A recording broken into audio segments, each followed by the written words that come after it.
So now I want to welcome Becker for the first lecture.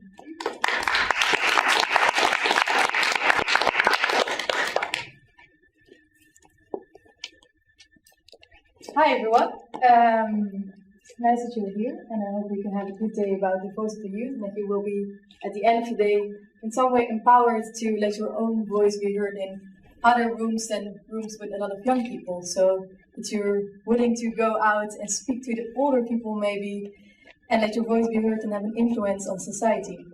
My name is Raline, I'm currently youth representative to the UN. I already do that for almost 2 years, and I will finish in March. My other colleague, Ties, is sitting here, and my old colleague, Lisette, will also speak later, is here as well. And what we actually do is try to represent your voice at conferences of the United Nations.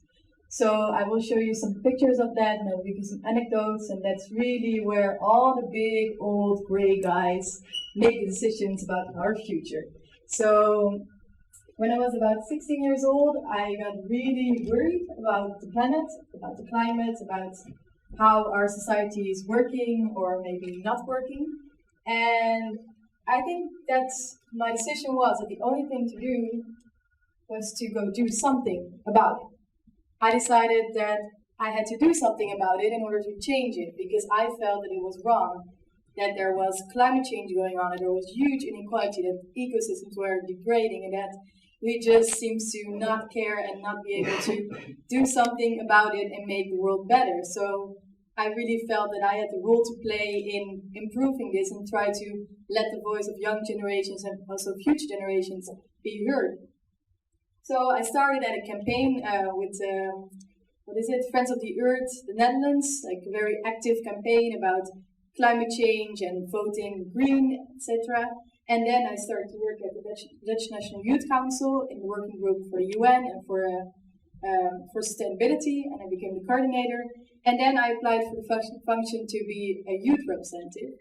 And a youth representative really tries to build a bridge between young people and, as I already said, the older generation. So I will show you some of those experiences and hope to give you some messages that you can take with and you can learn from.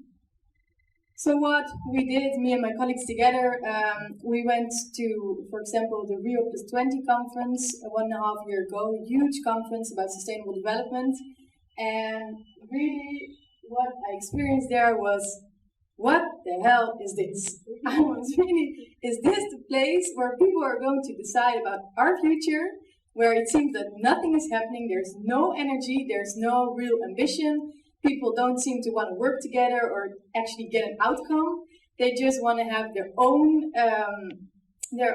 ideas, want to have them represented in an ending text, and they actually don't seem to care about the world or about the real solutions that we need to provide in order to solve climate change and to make the world sustainable. So I was actually really, really shocked about how our world is governed and how we try to solve things internationally, what just didn't work. So there was a moment where I went to Lisette, so we tried in all kinds of ways to run around there and try to get some mirrors in front of the faces of the negotiators to show them what they actually were doing and were not doing and what we needed from them to do to secure our future. And well, in the end, we know that it did have some kind of impact. Of course, we didn't change the whole outcome of the conference because it sucked. But at some point, you know that negotiators were in some way confronted with young people, the people who were actually whose future they were influencing with their decisions. And that is something very powerful. You should realize it. And you should really use that to confront people with it, to try to get them being more ambitious in their goals. Well, another thing is, I spoke several times at the UN, and it is not easy because usually only the old people do. And this was it was in New York half a year ago, and at some point the negotiators from the Netherlands, they decided that it would be good to have some youth there because the conference was about young people, and it was all old people talking about youth. So luckily we had a really good woman who decided, okay, you know what, you're coming with me, you're gonna speak there. So I spoke in like a big GA room with all those negotiators, and they were like, whoa, what's that young girl doing there? Why is she speaking? That's not how it should be. I mean, we make the decisions here. Why is she talking? And then 5 minutes later, they all applauded because they realized that we were talking about young people and about the future and about sustainability. So who should we talk to? Maybe the ones who are going to live in this world in 20, 40, 50 years. So it actually had an impact. It really made them think about what they were doing here. And another thing is that we tried to send Rutte, the Prime Minister, to Rio, to the conference about sustainable development, because we think that Rutte is someone who should show some leadership in sustainable development, as it's something we need, and he should be the leader of this country in some way. But he had no interest to go, so we tried 1 year long, tried to push him. Here you see some picture of me running after him, trying to confront him with the fact that he, as a world leader, if he wants to be so, should go, because it was a conference for prime ministers. I don't know what he is, but I think he is kind of obliged to go. But in the end, he didn't go. But in those ways, you're active and you try to promote your case for the future, for sustainability, for young people. Use kind of also actions at the UN is something also very powerful to do. There are many, many ways to let your voice be heard, and I do it internationally, but you can do it everywhere, but just go do it, I think. And it does have an impact.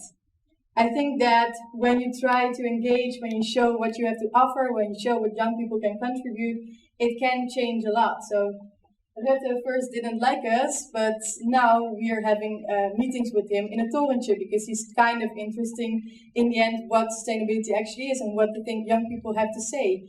It took like 1.5 years, but now he invited us to come back. So it's something that you can establish if you just work for it and show that you have something to contribute, and young people have that really. I got the opportunity to talk with Ban Ki-moon, the Secretary General of the UN, to talk to him and tell him how we were not satisfied at all with the Rio conference, because the outcome was just horrible and we as young people had no impact. So I sat next to him and actually just said that in his face. So in the end, I know he listened and he has sent us some messages afterwards. And yeah, those are things you can, if you try to get yourself at places and confront people with how it is, you can say it. And those other two are two paragraphs from UN texts. One is from Rio, it's about education, because education for sustainable development and awareness among young people was one of our key priorities, what the young people gave us to fight for in Rio. And we did it really strategically and in another way than all people do. They just negotiate. We run in all the corridors and try to talk to everyone to explain what the young people want from them. And we got an extra paragraph in the end text of Rio, which is something completely unusual, because they want to have texts like watered down, as little as much text in it, as less ambitious as possible. And we got an extra paragraph, which was really weird. And also the UN was like, whoa, what just happened actually? And this was in Warsaw, a paragraph we really worked on the concept of intergenerational equity. That means that we also consider future generations when it comes to climate change, that we look at the impacts on future societies, and that we equally actually look at those impacts and as what about today. And this word, future generations, in the end made it to the ending text, which will be one of the bases on which a new climate agreement will be made. And everyone at the conference, I'm really sure about that, knows that it was the young people who put it in, because we had 20 people running around all day, all night, talking to all negotiators possible, and they knew that they put this work in for the young people, and we know that we're happy about it. So you can get it, and this is international agreements, so you can even get it there. So you could definitely get it in somewhere in the Netherlands or anywhere. Just some final messages I want to give to you. I think young people, or we as the young generation, definitely in this time, we're in some way the most powerful generation maybe ever, because we have all the possibilities to connect, to let our voices be heard through social media, through other ways, and I think we can really, really be strong, although we have a lot of complexities as well to deal with in these times. But what is strong about young people is that we have no vested interests. We have some ideals and ambition which we still need to get to places where we want to be. older people, if I can say it like that, usually are more like, okay, we can make it anyway, so let's just leave it as it is. No, shut up. Don't do that. Don't do that. And young people have that power to still believe in what's possible, and we need that really much to get there. And also the innovations and the creativity that comes from young minds and young thinkers is what can really help to get solutions for the problems we're facing today. So our energy and our enthusiasm is really needed to realize the world we want, the future we want, to realize a better world and real change. And we really have more power, I think, than we think. One more thing. What I've seen, I already said it about the UN conferences, that it really seems that people don't want to work together, or that they just do it for their own good, their own ego, and that's the worst you can do. I think the best thing you can do is to really strongly collaborate, not only with your own people, like young people around you, which is very important that you really try to work together, also try to find connections with other generations, younger, older, different generations when it comes to sustainability or really getting things achieved. And it's very strong to try to look at people who have other assets, more knowledge, more experience, and they can really get you at places where you can't get on your own. And I've experienced that a lot. But don't copy the older generations, don't copy the negotiation processes, what young people sometimes intend to do, and which is the most horrible thing, as we've experienced a lot. Always listen to others, and don't think your own idea or your own ideas about the world is always the best thing. You have a lot of different people in the world, different cultures, different backgrounds, and you can think differently, but I think in the end, it's all about our common future that we share, and we should try to get really united for that, because then you will be the most powerful as you can be. And what I always say, be a bit bold. I think we as young people, we can still do a lot. You can just go up to some CEO or some prime minister and just say what you want to say, because I mean, come on, you're young, you can say what you want, and it's your future where it's about, but you're not heard a lot in the real processes. So just use that and be bold when you can, and never ever give up. Because, for example, the Rutte scenario, it was difficult to get to him in 1.5 years, but we made it, and we're sitting here and he's listening. And also this UN conference, it's awful. You work 2 weeks, you don't sleep, you only work, you have a lot of fights, and you're really, it's not nice. But you have a goal and you get there because you work and you know what you're doing it for, and you're doing it together. So, to end with a message from Ban Ki-moon, Secretary General of the UN. This was a letter that we received from him. And I want to quote, "As the world comes together to find better and more sustainable ways of living, the voice of young people must be heard. Your creativity, enthusiasm, and vision hold lessons for us all. The Secretary General engages you or encourages you to continue your quest for building a more just and sustainable future. Each of you has a significant role to play." These are the words of the Secretary General of the UN, and these words are not only for me and for Lisette or for anyone, but they're for all of you, for all young people in the world. And this is about your voice. And if you let it be heard, it will be, I'm really sure. And it's time for that. It's time to take also our responsibility and to take the future in our hands, because I know we can make a really, really beautiful future if we do it. So, that was my intro. Thank you.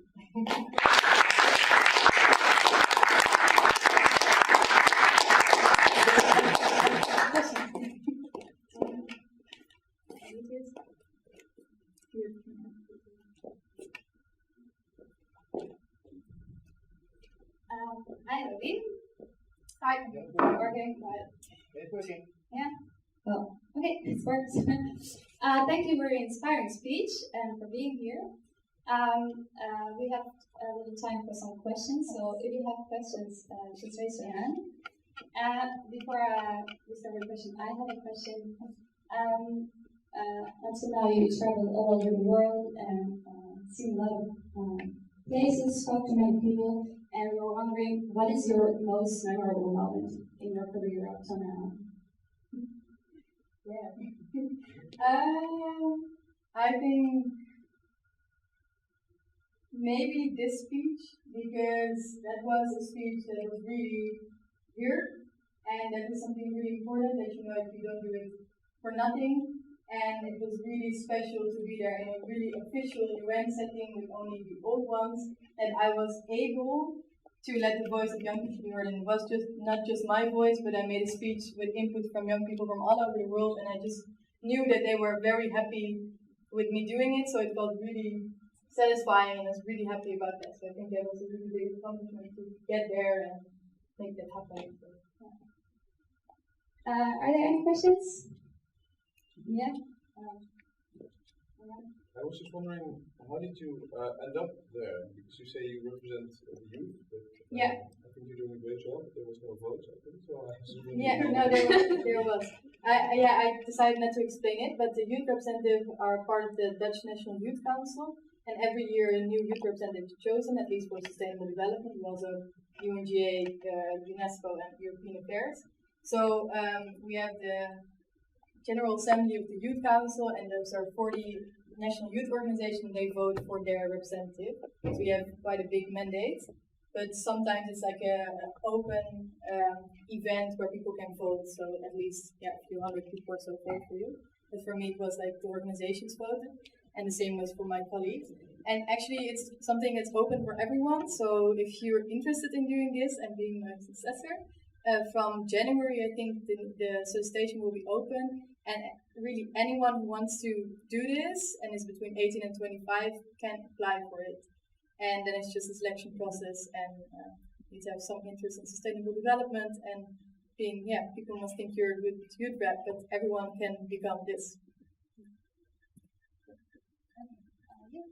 What is your next step after you finish being a representative? Oh, I didn't tell, but I'm studying future planet studies at the University of Amsterdam, and I'm graduating just after when I finish my youth rep, and then I'm planning on going abroad to study and finish my master's. So I want to have just a bit more academic knowledge, and then I'm really curious where I'm going to end up, if it will be international politics or if it will be business or like completely different from this whole awful politics thing, but I didn't decide yet, and maybe I'm going to try a bit and find my place where I can mean the most to the world, but I'm not sure about that yet.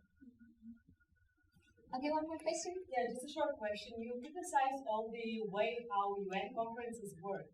So if you would have the power, how you would change that? I mean, do you have any idea how it works? Because if you experience the model United Nations or other conferences, like they are copying the way everything happened there. So actually, it's a nice way that we care and we try to do something like that, but it's nothing new. So maybe have some ideas how we can improve that. How do you mean by the Model United Nations? No, maybe the UN conference in Rio, for example. Yeah.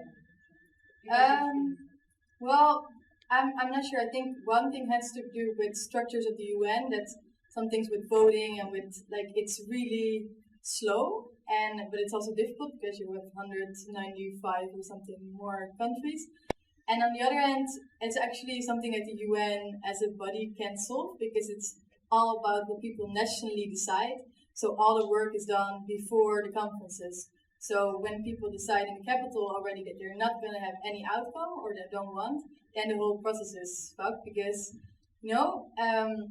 so I have some recommendations about structures, and I also think that it will work if there's more involvement of different parties, also private sector maybe, to some extent, because of course they're in the back doors already involved, and also young people and others that are more people from the ground, because then they are maybe feeling a bit more what they're actually discussing instead of just words. And